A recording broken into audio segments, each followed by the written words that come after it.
যদি বলি এই চুড়িটিই বদলে দিতে পারে আপনার পুরো লুক। চুড়িটা আপনারা সবাই এত পছন্দ করেছেন যে আবারও আমার সেম কালার সেম কুন্দন দিয়ে চুড়ি তৈরি করতে হলো।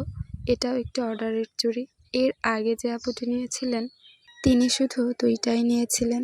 এখন যিনি নিতে চান তিনি মাঝখানে দুইটা চিকন চুড়িও অ্যাড করে দিতে বলেছেন। আমি প্রতিদিনের মতো চুড়ির বেজে সুতা পেঁচিয়ে নিলাম। আমার সুতাগুলা পেঁচানো শেষ হয়ে গেলে আমি ওখানেই কেচি দিয়ে সমানভাবে সুতাটাকে কেটে গ্লু দিয়ে আটকে দিলাম। এর আগের ভিডিওতে আমি আপনাদেরকে চওড়া চুড়িতে কুন্দন বসিয়ে দেখিয়েছিলাম। এবার আমি এই চিকন চুড়িটাতে কুন্দন বসিয়ে দেখাবো। চওড়া চুড়িতে আমি যেই কুন্দন ব্যবহার করেছি সেই কুন্দনগুলোই চিকন চুড়িতে বসিয়ে নিব। আমি এখানে রঙিন কুন্দন এবং সাদা কুন্দন ছোট গোল শেপেরগুলো নিয়েছি। মাঝখানে একটি করে রঙিন কুন্দন এবং দুই পাশে সাদা কুন্দন বসিয়ে নিলাম।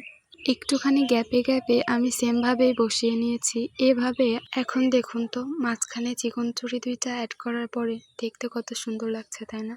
এখন আমার চুড়িগুলা চলে যাওয়ার জন্য তৈরি হয়ে গেছে।